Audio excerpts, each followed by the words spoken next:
வணக்கம் அன்பர்களே. நான் என்றும் அன்புடன் உங்கள் குகன் பேசுகிறேன். இது எனது அரசியல் பார்வை.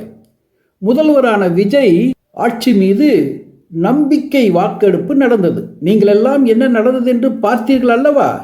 விஜய் முதல்வராக பொறுப்பேற்ற பிறகு அரசியல் கட்சி தலைவர்களின் வீடுகளுக்கெல்லாம் சென்று பார்த்து பேசி மாலை மரியாதை செய்து ஆசி பெற்று வந்தார். அதை பார்த்தபோது தமிழகத்தில் புதிய நாகரிக அரசியல் தொடங்கிவிட்டது என்ற மகிழ்ச்சியை ஏற்படுத்தியது. ஆனால் அது ஒரு நாள் கூட நிலைத்திருக்கவில்லை.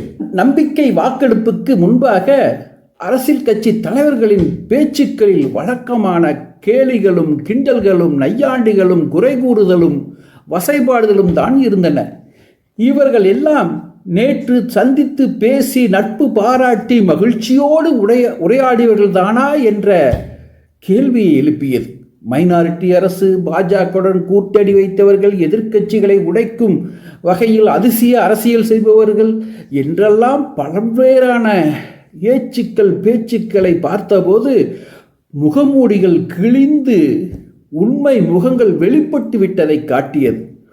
பழைய கிழவி கதவை திரடி என்ற கதையாகி போனது. எதிர்க்கட்சிகள் செய்த குறை கூறல் வசைபாடலுக்கு விஜய் அவர்களும் தனது அறிக்கையில் மூலமாக அதே பாணியில் பதிலடி கொடுத்துள்ளார். ஆக இனிமேல் நாம் நமது சட்டமன்றங்களிலும் மற்றும் எல்லா இடங்களிலும் வழக்கமான அரசியலைத்தான் பார்க்க போகின்றோம். மக்கள் நல பணிகளை உறுதியாக செய்வோம் என்று விஜய் அவர்கள் தனது அறிக்கையில் குறிப்பிட்டுள்ளார். நடந்தால் நல்லதுதான், நடக்கிறதா என்று பார்ப்போம்.